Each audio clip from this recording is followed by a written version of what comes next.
Thank you. Good afternoon. Good afternoon, Yolanda. Thank you for joining me today. Let me first of all introduce ourselves to our audience today who's going to be watching our video. My name is Raul Dominguez. I'm on the board of directors of AAMA. I'm also with Concur Technologies. And more importantly, I'm also in our NHBO Leadership Institute class. This is a class that's in partnership with NHBO and Houston Community College. And this is class number 4. And so, number one, thank you for the opportunity to be here, because part of what we like to do as part of our class is reach out to the community and understand who our community leaders are. You are one of our community leaders. Well, thank you. It's my age. I've been around the block a long time. And so what we like to do as part of this is have an interview with our community leaders to understand their background, how they've come to succeed in the way that they have, and what you see as some of the issues that are out there that are top of mind for you in the community that we need to solve. Because as being in the class, we want to leave the class and go out to the community and figure out how we can help the community ourselves. And so I'm interviewing once again Yolanda Black Navarro, owner of Villa Arcos restaurant. And but there's a lot more background behind that as well. So how about if we start off with you telling us a little bit about where you're from and how you started your restaurant and how you got involved in the community? Well, I've been involved since I remember being a teenager through my uncles that were very involved. I was raised in the Second Ward. My mother, we lived in a 2-story house, which was adjacent to the house where we are right now today. And I went to Catholic school, so I went to our elementary, walked over there, only 6 blocks away, went on to Incarnate Word. And then, of course, I went to night school, went to University of Houston and graduated. Oh, very good. So then from there, I was very fortunate to go to work with Southwestern Bell, which is now AT&T, and I think it was AT&T, and it switched back and forth. I remember that. So through our minority leadership program, I was able to get a management job with Southwestern Bell. And I worked there for 23.5 years. And then I decided to leave and run for office. And very good experience, didn't win, but there's always good things that come from losing. Sure. So in the meantime, my mother in 1977 decided that she had always been involved in the restaurant business, worked in restaurants. She was a fabulous cook. And so she decided, because she had the property here, to open up a little taqueria. And at that time, there wasn't really that many taquerias as we see now. There's like one in every block almost. So she started it by herself, and one lady, making the tortillas. And so now 33 years later, I worked here with Villa Arcos. And she passed away in 1990, but it was always my sisters that were involved, and myself, and even my son at one point. So it's always been a family, small little business. And we've been blessed and fortunate that we've had wonderful employees. We've had excellent customers. And so, I think that when you give quality, good service, reasonable prices, people come back. And the beauty about Villa Arcos, I think, to me, is that it really represents the diversity of the city, because people ask me, it's basically, just like 35% Hispanic, African American, another 30 to 35%, and Anglo as well. So we represent, as a business, what the city is almost. We have truck drivers, we have police officers, firefighters of our community. We have, blue collar, white collar. We've had elected officials, and so, a lot of people have said, "Oh, this is a meeting place where you're talking about politics and about the community and stuff." And so, by virtue of the fact that I've been involved in the community for so long, and we'll probably talk about it, but as you know, I founded AAMA 40 years ago. So I've just been involved in so many things, and I suppose that I keep doing it. I think I'm retired. It's just inherent in my nature to be involved. So tell us more about that, because that's very intriguing to me. What is it that keeps you? You obviously have a passion for doing that. What keeps that passion so intense in you? Well, probably, I think it's just like anything. If as a child, your parents take you to go vote, it sort of stays, with you. If your parents and your family go to church every Sunday, it stays with you. Sure. You feel like you have a commitment to that. And so if, from very beginning as a teenager, I remember I helped with my uncles during the Villa Kennedy campaign. So I think that it's sort of things that you grow up with and so that you continue to do. And it's just something, you have to enjoy it, otherwise you wouldn't be doing it. And so it's just the process of events and changes and needs. And I just think that we think that after so long, that there's always other needs, other challenges, organizations that need assistance or that we feel very passionate about. And so I just think that it's just inherent in people, which truly I would hope that most people would have that thought, that ideal, that desire to make a difference. And I think truly that that's what part of us being on this earth means, is that we should go and help other people. So. Isn't that interesting? I think there's especialmente los mexicanos, ¿verdad? Queremos hacer una diferencia con la comunidad, ¿verdad? That is inherent, I think, in our culture, and especially when you have parents that want to do the same thing. So let me ask you this: do you consider yourself a community person, a politician, or what do you consider yourself? A lot of people have asked me that. I would probably say that I like to be recognized as a community activist. Okay. More than anything. I think that when you say that, it encompasses a lot. Okay. I'm not elected official, but I've always tried to help people that I feel were important to be elected. And so I would say that my role is more of an activist. I really sometimes think, it's better to be that person than the elected official, because I can always make the call to the official and say, listen, we need your help. So I would like to be recognized in that way. Okay. And is there any particular issue that you support more than others in the community? Well, I would probably say yes, in the sense that, to me, there's 3 E's that I would, really believe is, in my opinion, the things that we should as a Latino community focus on, and that's education, empowerment, and economic development. So I would hope that those are the things that I focus on. I mean, the issues of, being a Latina, which is, issues about health is very important as well. And I've served on boards at Central Arizona that's involved in health issues.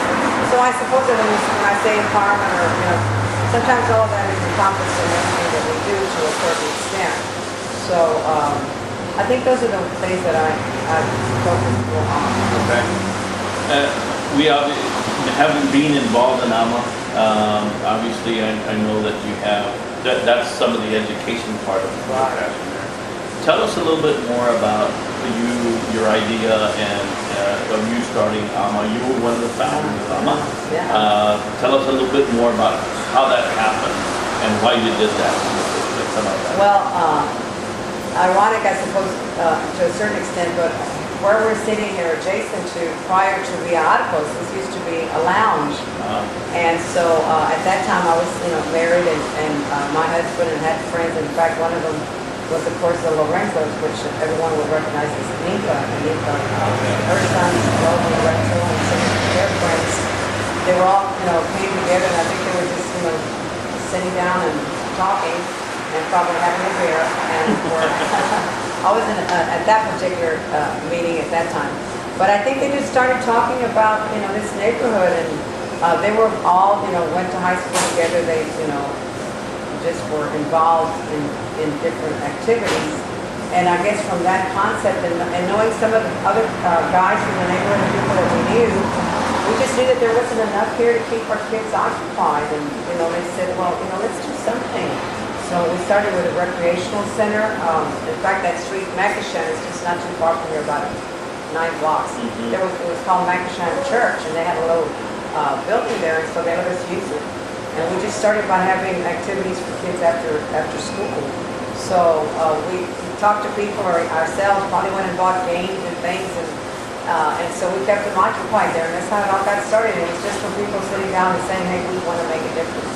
So we had volunteers, we had people set up to volunteer on certain days of the week, and looking back, I thought, wow, this is really good. That We did some good organizational skills. Excellent organizational skills. I mean, today, again, for those of you who may not know, AAMA is now a $17 million organization. So we are very thankful to you and to everyone else. Tell me the names of the other 4 founders. Well, the other, The 3 founders. Roland Lorenzo, Yolanda Black Willie Navarro, and myself, Yolanda Navarro. And, I have to say that, founding one thing is one thing, but I mean, I can personally say because at one point, I was probably more involved, some of them left because of, either going for jobs outside of the city or going forward and doing other things. And I mentioned Lorenzo's not having Incas and Lorenzo's and El Tiempo. So there was a point in time that, and I'm sure there's 2 or 3 times that I can talk about in the 40 years that, we might not have made it, we didn't have the money, we didn't, and so we've just been, I think through the years, been fortunate that people like you and people like me and, Roland Garcia was a chair at one time and, he went through the same thing about, having some issues financially that he couldn't take care of. So, I mean, I really think that it's very important to say that it's not only us, but the fact that people recognize that we needed to continue and how important it was and so how the problems continue to stay. And so, I enjoy and I think it's beautiful in somebody's lifetime to be recognized as a founder, but I have to acknowledge that each and every one that's part of AAMA has certainly, put the same effort that we did to want to make a difference. So it's important. Well, thank you. Once again, on behalf of AAMA, thank you very much.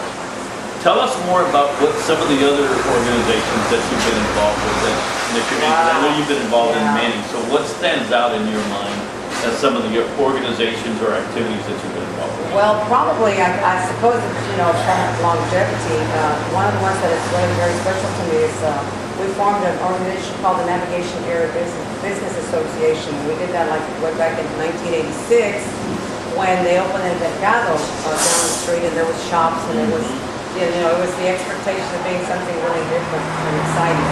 So we started the organization from some of the business owners there and some of the community. We had a big Hispanic festival for 2 years, and then we thought it was important again to continue the educational component, and we gave scholarships to kids at Austin High School. And then we had a friend from the neighborhood, Navigation Bank, and there was a gentleman named Bill Woodby, and we met for lunch, and somehow we got started talking about the fact, about the needs of kids, and he said that when he was going to school, that he would go barefooted, and he was saying that he really liked to help kids, and let kids change shoes. So it was a great idea, and he said, yeah, let's do it. So what we have done over the last 23 years is provide brand new tennis shoes to kids predominantly in the East End.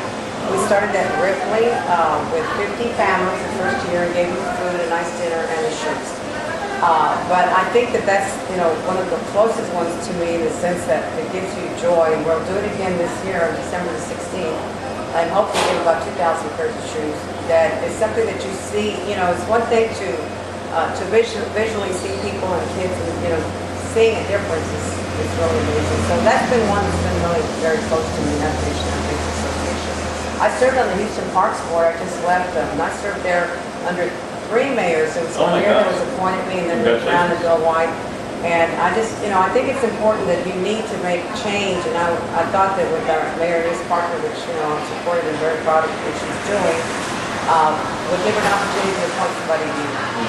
But I really enjoyed the part about being on the Parks Board because, that's one thing that's important in our communities and parks and the ability to, take your children and enjoy yourself in a good family atmosphere. So, by virtue of longevity, again, being there so long, I got really attached to this Parks Board. There's so many, I also serve, and it's close to the fact of what you're doing, is that I'm on the American Leadership Forum, and that's also a leadership institute, and I was in class 12, which was, 16 years ago, and now I'm in class 27. Congratulations. There goes my age. But in any event, it's a 1-year program, but I served on the board, and I think what I've enjoyed about that is again, leadership skills, and the fact that they bring a lot of diversity, they bring so many women, so many men, and, ethnicities, and that kind of thing. And so I served on the board there for a while, I think 6 or 7 years, and so I think that program in itself, I'm still an ALF, what we call a senior fellow. But I've served on the board and selection committees, but by virtue of what it does, I think that's the benefit. I've served on probably, if you ask me, every organization, I'd probably say, oh yes, I served there 1 year, 2 years, or whatever, because I've been around so long that I'm just, I suppose, Yolanda, would be a good person. I also served on the Greater Eastern Management District, but it was only for a year. So I kind of had a pulse of community and knowing what is important for us to be involved in. And one of the things, and I probably would say that I've said yes to so many, is that one of the things that and Carmen, one of the things I mentioned to you is that I really have an issue that we as Latinos should be represented in every board, every commission, and so there should be, equity in the sense of, diversity, and that, we constitute a big part of this city, and so we need to be part of it. And if I felt that I was going to be the only Latina on there, I felt the commitment as a Latina to be part of it, so that we couldn't say, oh well, they don't want to get involved, nobody wants to do it. So probably I would say that I've done that a lot of times.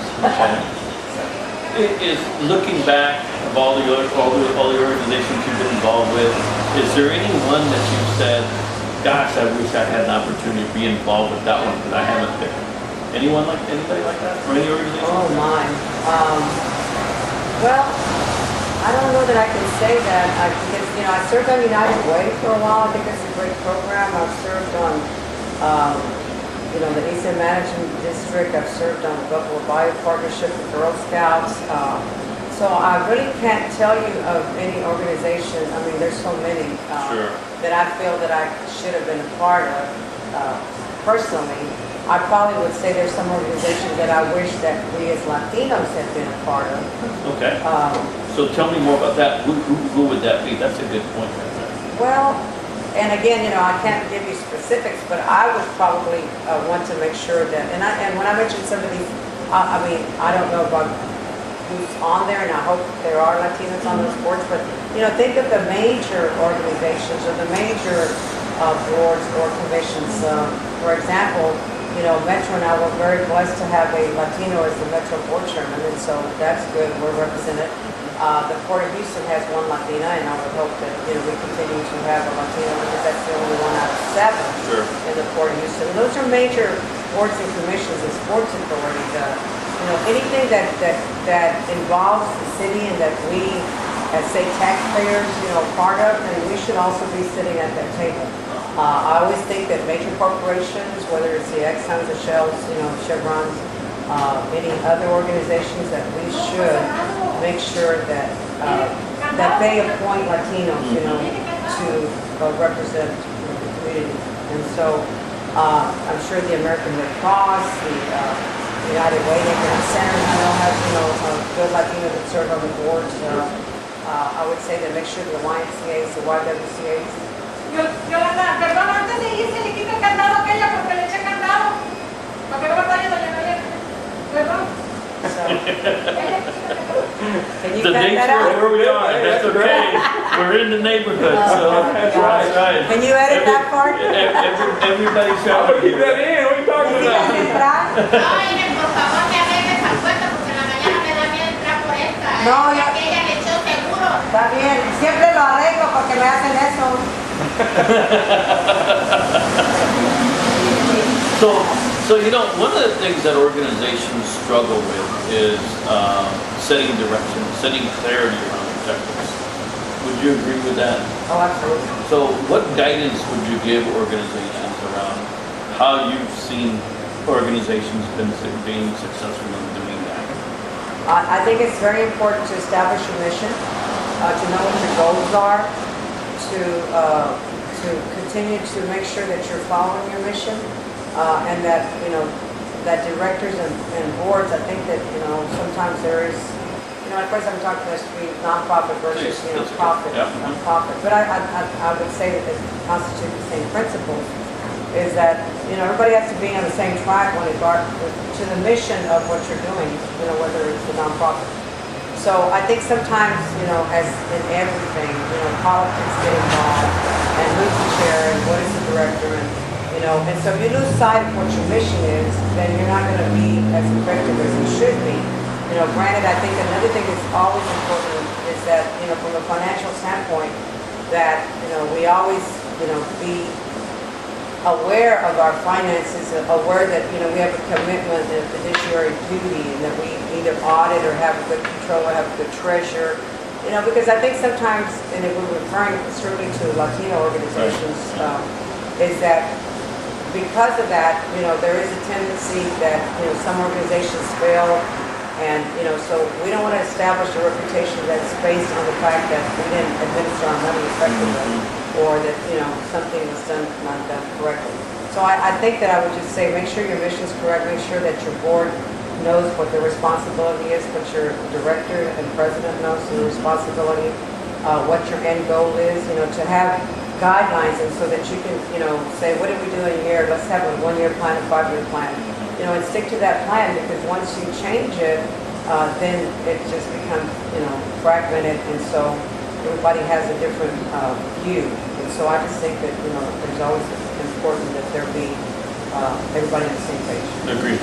Totally. I think that a lot of organizations make decisions, and again, I'm going back to our culture a little bit here, from the corazon, and the reality of it is that we are fiscally accountable, and we need to run organizations like a business. Absolutely.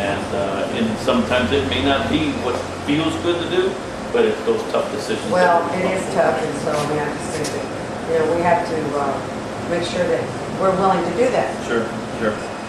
So you've been in the community for a long time. You're familiar with a lot of organizations. You're familiar with a lot of people here. What looking outward towards the next 5-10 years, especially as you look at the AAMAs, at the Hispanic chambers, at the NHPOs, what in your mind? What are the top 3 things that those organizations or leaders within the organizations should make sure that they're addressing? Well, I would probably say make sure you address the issue of education. Make sure you address, and I say education especially now because our dropout rate is just awful. People will tell you different statistics, but our dropout rate is probably over 50%, probably 70%. For If we Latinos. really need it for Latinos. And so, we have to look, if we're looking at the future, is what is our workforce going to be like? If we're 42% now of the city, and we become 60%, and that 60% is only doing, craft or, just doing menial jobs, that means that we will never be empowered, which is the other part that I was saying. Empowerment, I think that it's so important right now, just looking at where we are going, in the future, is that if we as a community do not pick up the challenge of making sure that we get our Latinos to vote, then we will never sit at the table, just like I'm asking that we have boards and commissions, to sit at the table. The only way you sit at the table is by voting, people that look like you, that think like you, that represent the city. And so if we don't have a mission, and it has to be, it's not a Democratic issue, it's not a Republican issue, but it is a Latino issue that we need to get our people to vote. And so I think that that's something we really have to look in the future. And in addition to that, the other E, of course, is economic development. So by virtue of doing everything, then that in itself works itself out. I think that sometimes we worry about economic development. For instance, if we build stadiums, if we're involved in, livestock showing rodeo, if we're involved in other things that help our city as a whole, the sports authority. Well, are we at the table receiving contracts? Does that organization, does that company represent our community in jobs? Is it represented in the contracts? Is it represented in making sure that we are part of it? And so economic development is very important, because if we don't have that, we're not part of that, then we're not going to succeed, and I'd rather see, 1,000 Latinos succeed getting contracts, even though maybe they're only 10,000 apiece, versus 3 people getting a $3 million contract. Who gains, So I think that we have to look at these things, and I think we have to start mentoring. our kids and, our companies and, having major companies try to do some of that memory as well. Okay. If you look back at your career, and we all learn by failing. Those are usually some of the best lessons that we have as individuals. What would you say the best lesson you had and that you learned from? Wow. I suppose that probably the best, maybe, I don't know if I have one best lesson that I could speak of, but I think that being involved in politics and running for office and still being, see, you get a little bit of everything here. We're having a good time. Yeah. We're having a good time. See, I lost my train of thought. That's what's called it. But being involved in that, and I ran twice. I ran at large, and then 2 years later, I ran for district H. But that was a great experience because you are so involved, and so it's sort of a different look when you go to vote for someone as opposed to being the person that that they're coming to vote for. But I thought that was an excellent experience, and losing to me, maybe it's because of course I came back to be here at Villa Arcos and so forth. Wasn't anything very unsettling except to know you get a chance to recognize what the issues are, what you did, what your mistakes were, who was there to help you. Family and friends are also important. You learn that sometimes people support you not because of who you are, but because of the politics of if I support this person or if I don't, and what do I get, what do I do? So I think that you learn more about people and how the political system works. And it gives you a chance, not just in politics, but overall to know more about the dynamics of people and how people react. Tough lesson. Yeah. Tough lesson. So, it's in terms of family, and so talk to us about your family and what your family culture is like, and how that's been. Has your family also been involved in the community? Yourself? Right. How's that? Well, I have one son, and very proud of him. He's a practicing attorney now. And now I have two granddaughters, and one is 5 and one is 15 months. So that is a joy that you really look forward to. And so when you think about them, everything else is so insignificant in terms of the daily doldrums of life. But I do have, we're a family. My mother passed away in 1990, but I have 3 other sisters and 2 brothers, so it's a family of 6. And I mentioned before that I've had some of my sisters work here in the place. And my son worked here for a while, almost 2 years, and I've been here 10 years already, full time. I always helped my mother when she was here, on the weekends and things like that. But and then we have a lot of cousins and a big family, and so I've always been surrounded by a lot of family members and what I do. And when I ran for office, I had so many family friends who were out there helping me. So I just think that is a very important part, especially in our Latino culture, is that family means a lot to us. And so I think that being like that also gives you that desire, like I mentioned, about to want to make a difference. Because, you're surrounded and you know what's going on, and you feel that there's changes to be made, or you can contribute in some form or fashion. So I think that family is very important. I think too that, especially now, extended families.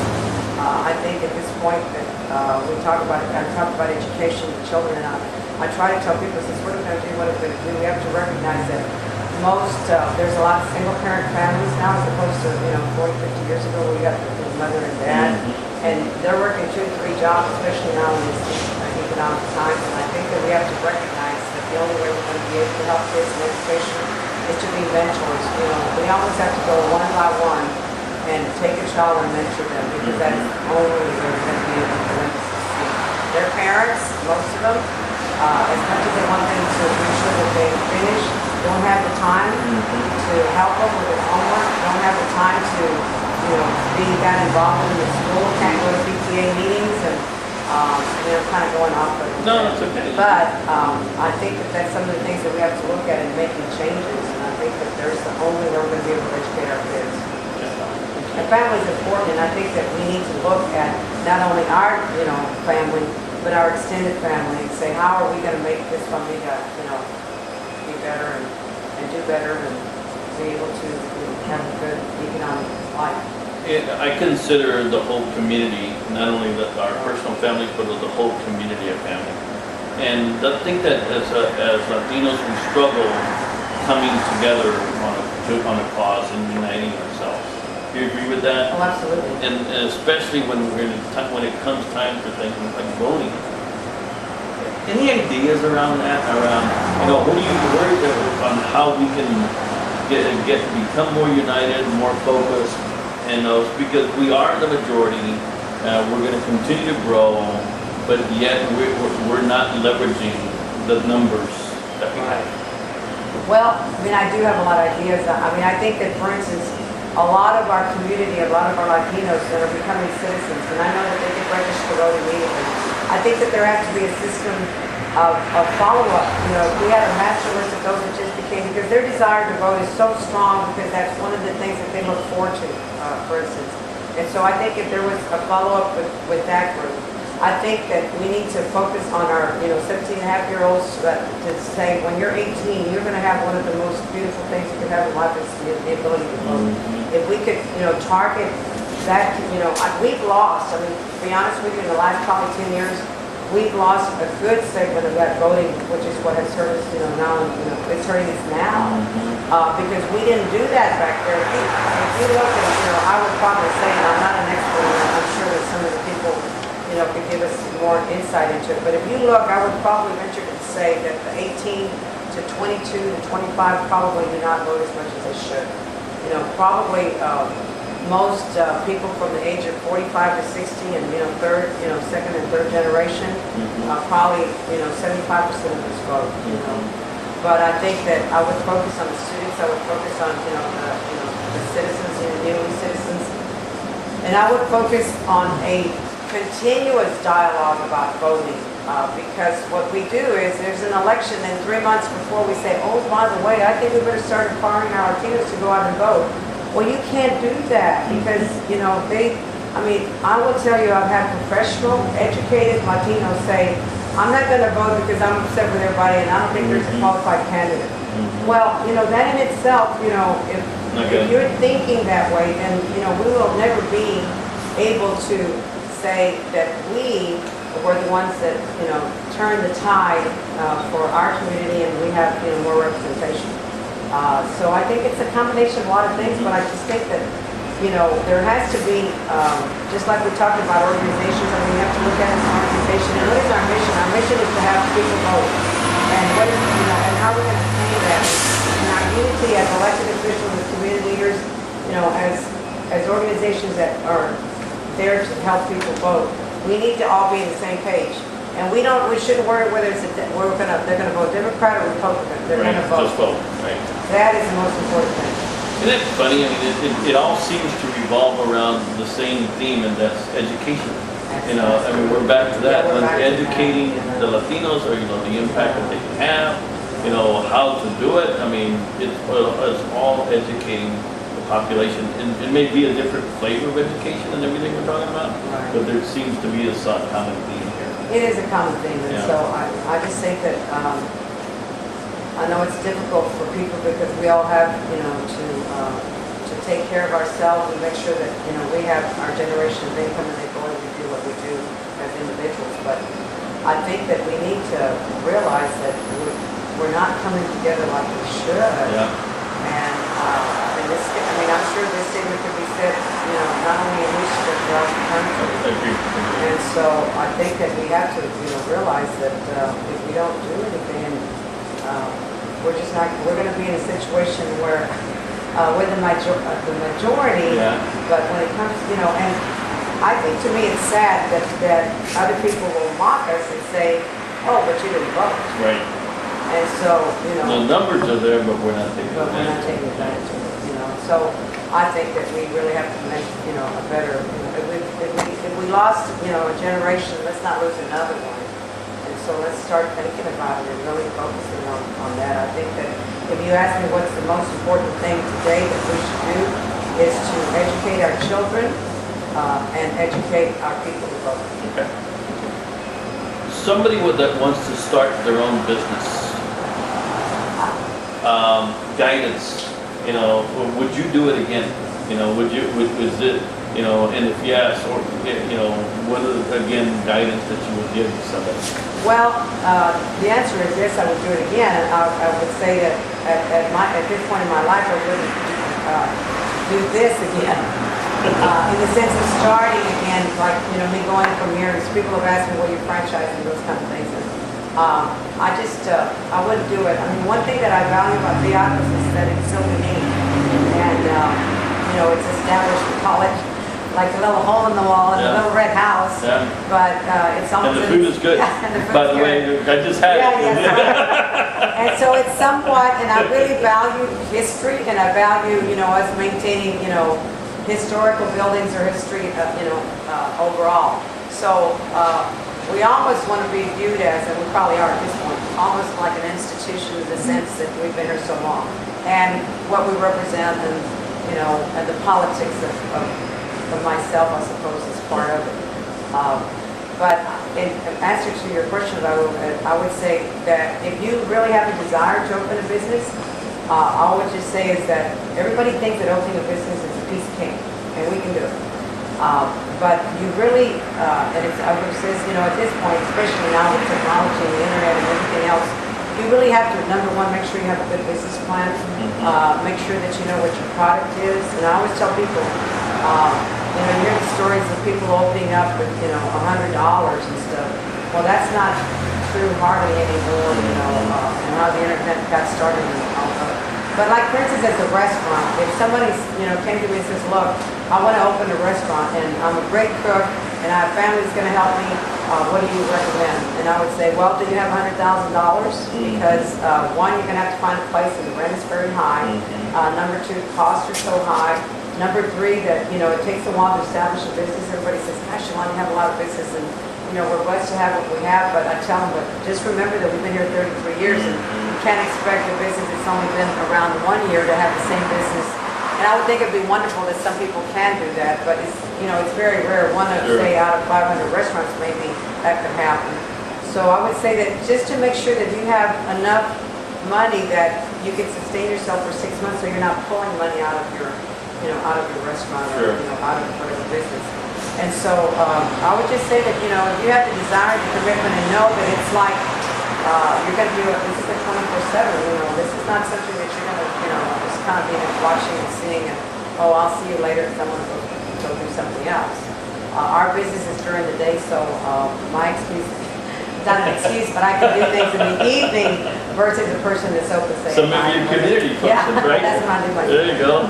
my functions. But I think that, being involved in business, and to be honest with you, a lot of people really feel that that's probably the best that they're going to do in terms of having their own business, that they can do better in that business. I mean, sometimes, and a lot of times, and I really think that, small businesses are hard. I mean, everybody says that.